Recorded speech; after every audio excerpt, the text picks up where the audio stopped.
और इसके अलावा अगर आपके जो क्वेश्चंस हैं तो आप पूछ सकते हो। Any question?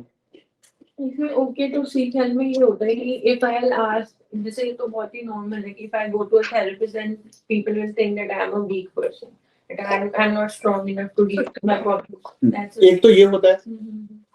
यहाँ पे हम बात करें इन जनरल ऑल्सो।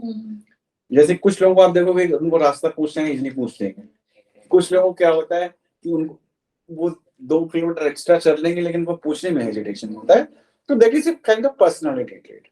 डॉक्टर के पास जाना एक चीज है, हाँ, अगर आपको अंदर वो आएगा तभी आप जाओगे सेल्फ, या आप एक्सेप्ट करोगे हाँ प्रॉब्लम तो कुछ है, आई शुड सीक हेल्प की बेस पे कुछ सॉल्यूशन। तो जो लोगों के अंदर ये टेंडेंसी होती है उनका क्या होता है, हेल्प सीख करेंगे तो बात करेंगे, लोगों को बताएंगे, डॉक्टर से बात करेंगे या किसी से भी स्पिरिचुअल लीडर से बात करेंगे, जो भी होगा तो वो हेल्प करते हैं। मतलब वो एक प्रोटेक्टिव फैक्टर की तरह काम करता है। सर जैसे आप आइडिएशन की बात कर रहे थे, idea of suicide and planning for suicide, and ये भी देख रहे थे कि हिस्ट्री टेकिंग में कितना इन डेप्थ में जा सकते हैं। इज इट गुड कि एक सुसाइडल पर्सन के साथ फर्स्ट टाइम में ही बहुत इन डेप्थ चले जाए, कि उनको कहीं कोई स्पेसिस कोई एरियाज में हमें रोकना पड़ सकता है कि हाँ भाई वो इतने इन डेप्थ में ना चले जाए कि वो जितनी भी एंजाइटी है उनकी या जितना भी उनके जो रिप्रेस्ड इमोशंस है वो फिर से सरफेस हो गए। नहीं तो सरफेस तो हो ही रहे हैं ना, जब डेथ पे वो कहीं ना कहीं जो भी दबा है जिसका सोल्यूशन नहीं मिल रहा है तो हमें तो बात करनी पड़ेगी। और सुसाइड का जहां भी हमें लगता है कोई इंटेंशन है या कुछ इस तरह की चीजें हैं तो हमें तो डिटेल में पूछना पड़ेगा। डिटेल में पूछ रहे हैं सर, उन्होंने हमें भी बता दिया कि वो प्लान कर रहे हैं, पर कभी कभार हिस्ट्री में दोनों को कनेक्ट इसलिए कर रही हूँ कि एक प्लानिंग चल रही है उनकी और एक हमारी हिस्ट्री टेकिंग सेशंस में चलता है। वो एक ही चीज है, अलग अलग नहीं है। सबसे पहले तो ये समझो क्योंकि you will need all the details, है ना। हाँ, अगर इमीडिएटली लगता है कि अभी करने जा रहा है, अभी कुछ हो रहा है तो यू विल टॉक अबाउट क्या सारी चीजें हैं, आप बात करते हो, वेंटिलेट करने में हेल्प करते हो। Then at deeper level further in sessions we can do. मतलब इमीडिएट हमारा कोई भी चीज है, कोई भी क्लाइंट आपके पास आता है तो फर्स्ट थिंग इज सबसे इंपॉर्टेंट फैक्टर क्या है। भाई आपने तो कोई बात की नहीं है, वो कह रहा है कि मुझे सुसाइड करने का मन हो रहा है, मैं जा रहा हूँ, मैं लोगों या पेरेंट्स लेके है, तो बात तो आप उससे करोगे तभी निकलेगा। हाँ, क्या पहले बात करोगे वो डिफरेंट हो सकता है, तो उससे आप बात कर सकते हो कि ठीक है चलो सुसाइड करने का मन है, चलो बात करते हैं कि क्या ऐसा क्या हो गया, है ना। हम ये नहीं करें कि सुसाइड मत करो या नहीं करनी, बिकॉज अगेन वो लिस्टरिंग हो जाएगा। तो you will talk about his और हर फीलिंग्स, ये क्या चल रहा है, क्यों चाहते हो, क्या लाइफ में क्या नहीं, क्या प्रॉब्लम हो रही है, that kind of thing we talk about. Sir जैसे बहुत डेप्थ्स में चले जाते हैं जब उन्होंने अपने बारे में बहुत रिवील कर देते हैं, अक्सर there is a danger of self criticism also, कि मैंने इतना बता दिया, आगे वाले पर्सन से आपने इतना बॉन्डिंग नहीं बिल्ड किया, लेकिन लाइक थेरेपिस्ट के पास नहीं, ऐसा यूजुअली नहीं होता है, क्योंकि वो चाहता है, जो कह रहा है कि मैं सुसाइड करना, वो चाहता है कि बात कर ले मुझसे कोई, वो ही नहीं कर रहा है मुझसे बात मत करो। अगर आपके पास कोई आ रहा है मुझे सुसाइड करने का मन हो रहा है, या कोई लेके आ रहा है या खुद ही आ रहा है, अगर खुद आ रहा है तो और ज्यादा चांस कि मुझे सुसाइड करने का मन हो रहा है, मैं सुसाइड कर लूंगा। तो when someone is saying this thing, the person is saying कि ये मतलब मेरी बात सुन लो, वो ये नहीं कह रहा कि मुझे सुसाइड करनी है, वो कह रहा है कि भाई मेरी सुन लो। भाई अगर मैं आप कह रहे हो, अगर आप जैसे अगर आप किसी को भी बोल रहे हो कि ठीक है मैं सुसाइड करने का मैं क्यों बोल रहा हूँ, भाई जो नहीं बताना चाहेगा वो सुसाइड करेगा, वो बताएगा थोड़ी आके। कहने का मतलब ये है कि मतलब कहीं जब भी कोई ये कह रहा है तो वो ये कह रहा है कि भाई मुझसे बात कर, तो they want to talk about it, है ना। जैसे कोई ट्रॉमा की वजह से अगर कोई सुसाइडल टेंडेंसी है और तो that was something of a traumatic experience, for example one accident. So when our client talks to a therapist, so it's like they're reliving that trauma. Yes, because they went through, right? So how do we make sure that it's not again very traumatic for the client to share with I understood what you asked. You said when we are talking about any trauma, so we are reliving it.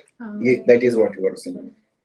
So when you are talking, if any trauma is there, right, and you suppressed it, है ना, then it is creating problem for you, right? Until unless you will process those things, that will create a problem for you. Anything, the thing that suppose सबकी life में कुछ ना कुछ है, हमारे सबकी लाइफ में, तो there are few things we are not comfortable with, we suppressed it, maybe छोटी चीज भी हो सकती है, बड़ी चीज भी हो सकती है, and आपने उसको प्रोसेस नहीं किया, तो वो प्रॉब्लमेटिक है.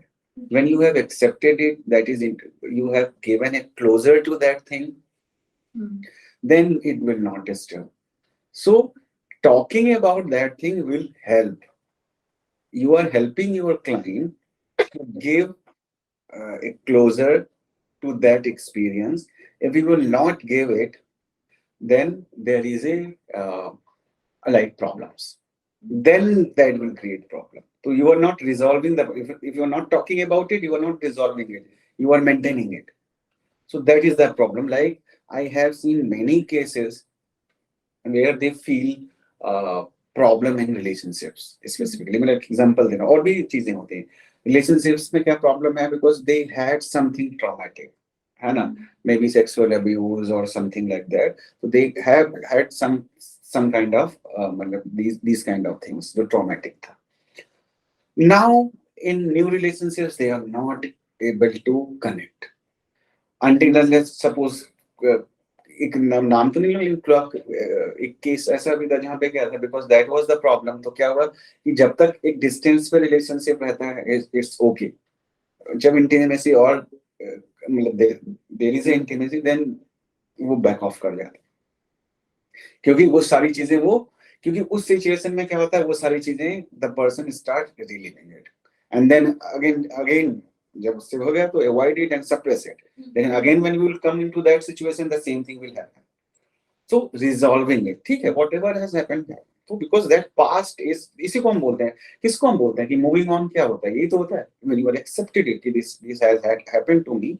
And similarly जैसे एक्सीडेंट्स को आप लेते हो, कार एक्सीडेंट है, कुछ भी है, तो there are people उनका एक्सीडेंट हो गया, तो उसके बाद से पूरी जिंदगी उन्होंने कार नहीं चलाई या नहीं, because whenever they like see something or they are sitting in the car, they remind everything that, and इसको रिजॉल्व करने का एक चीज है जो आप पढ़ना, हाँ, इसको हम बोल के वर्किंग थ्रू, है ना, कि कैसे एक जैसे आई थिंक आपको दिया भी था होमवर्क कभी मैंने, कि ग्रीफ थेरेपी क्या होती है ना, कि first you will deny, then you will accept, there will be aggression, गुस्सा, anger, depression, then acceptance. तो it is not like if you are talking about it, you are doing this. तो हम लोग बोलते हैं कि write it down, because you don't want to write. मेरे पास बहुत सारे क्लाइंट आते हैं, वो 1 सेशन 2 सेशन 3 सेशन 4 सेशन में वो लिखते ही नहीं है, because they have fear. Then they, because आप लिखने बैठोगे तो आपको रोना भी आएगा, आपको गुस्सा भी आएगा, everything will be there. Write about the trauma. हाँ, ट्रॉमा या अपनी जो भी चीजें हैं, every emotion should, and then you have to reflect it. जब आप देखोगे तो आपको लगेगा कि मैं कहाँ पे गलती कर रहा हूँ, है ना, तो ठीक है. तो ये तो ऐसा नहीं है कि when you are talking about anything trauma or something suppressed thing, तो that will create a problem. हाँ, you should know how to handle it. Your client may be aggressive, है ना, maybe like depressed, or that will be difficult thing for him or her. So हो सकता है, तो वो emotion surface होंगे, तो you have to prepare your client for that also. Yes, emotion surface होने से एक चीज याद आया, कभी कभार जैसे इमोशन सरफेस होते हैं, फिर क्लाइंट म्यूट्स हिमसेल्फ, मोस्टली वो क्विट करना चाहता है सिचुएशन से, तो उस समय it becomes very difficult कि कैसे उसको रिटेन करना. नहीं, कोई जरूरी नहीं. देखो, it is, we can like promote that thing कि पर्सन बात करे, लिखे, है ना, but at the same time we have to respect his or her own decision as well as like उसका जो comfort level है, because जब तक वो comfort, the person is not ready to face that thing, you cannot do anything. So we can explain him everything. देखो ऐसा है कि अगर हम नहीं बात करेंगे तो आपको affect तो कर ही रहा है. We will talk about it, then we can find out some solutions. So whenever you are ready, I want to talk about it, or I want you to write those things. You can suggest those things. So definitely, but you cannot force anyone. Or you can suppose उसको लगे ठीक है मैं और बात नहीं करना है, you can say ठीक है, it's okay. Don't know, whenever you feel like talking or telling me more about it, you can talk about it. To use it, so that we have to, because you are not doing any interrogation or something कि बताना ही है. तो but you know, आपको पता है कि कुछ तो है, उसको भी पता है. The person started telling but it is difficult. So I always say कि ठीक है, if you feel comfortable, then you can tell. Yes, it will create some emotional kind of like emotional disturbance, not a trauma actually, but it will create some emotional disturbance.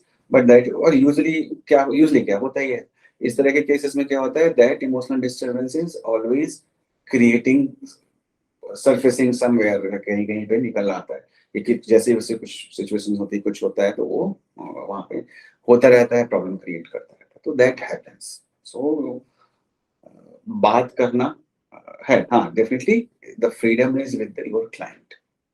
बात करना चाहता है, नहीं करना चाहता, and your responsibility to create that environment जहाँ पे बात हो सके. Nothing.